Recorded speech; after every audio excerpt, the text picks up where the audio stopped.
நம்ம பக்கத்துல இருக்கிற பாம்பு எப்பவுமே நம்ம மேல விஷத்தை உமிழ்றதுல ரொம்ப கவனமா இருக்கும். தொடர்ந்து நம்ம மேல விஷத்தை உமிழ்ந்துகிட்டே இருக்கும். இந்த மாதிரி தான் நம்மளுடைய அண்டை நாடான பாகிஸ்தான் ஒரு மிகப்பெரிய விஷயத்த அவங்களுடைய டிஃபென்ஸ் மினிஸ்டர் மூலியமா பேச வச்சிருக்காங்க. ஒரு தனியார் தொலைக்காட்சியில இந்தியா கூட மீண்டும் போர் வர்றதுக்கு வாய்ப்பு இருக்கா அப்படின்ற மாதிரி அவர்கிட்ட கேள்வி கேட்காங்க. அதுக்கு அவர் என்ன சொல்லுதாரு அப்படின்னா, இந்தியா கூட மீண்டும் போர் வர்றதுக்கு வாய்ப்பு நிறைய இருக்கு. அப்படி வந்தா முன்பை விட நாங்க அதிகமான வெற்றி அடைவோம் அப்படின்ற மாதிரியான ஒரு பதில குடுத்திருக்காரு.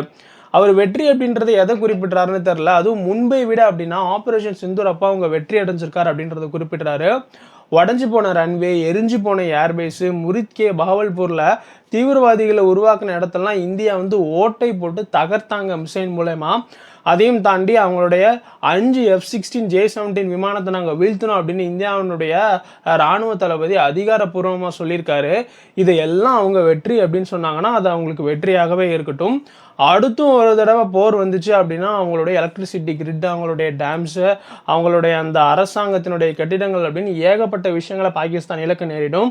ஏன்னா ஆபரேஷன் சிந்தூர் அப்பவே வார் எஸ்கலேட் ஆயிருந்தா பாகிஸ்தானுக்கு இதெல்லாம் நடக்கும் அப்படின்னு வல்லுநர்களால் சொல்லப்பட்டுச்சு. அப்போ நடக்காதது இனிமே எக்ஸ்டெண்ட் ஆனால் நடக்கும். அது எக்ஸ்டெண்ட் ஆகிறதுக்கு பாகிஸ்தானுடைய டிஃபென்ஸ் மினிஸ்டரே விரும்புதாரு. முன்னாடி அடைஞ்ச சேதத்தை அவரே வெற்றியாக கொண்டாடுதார் அப்படின்றதையும் நம்ம இங்கெல்லாம் பார்க்க முடியுது.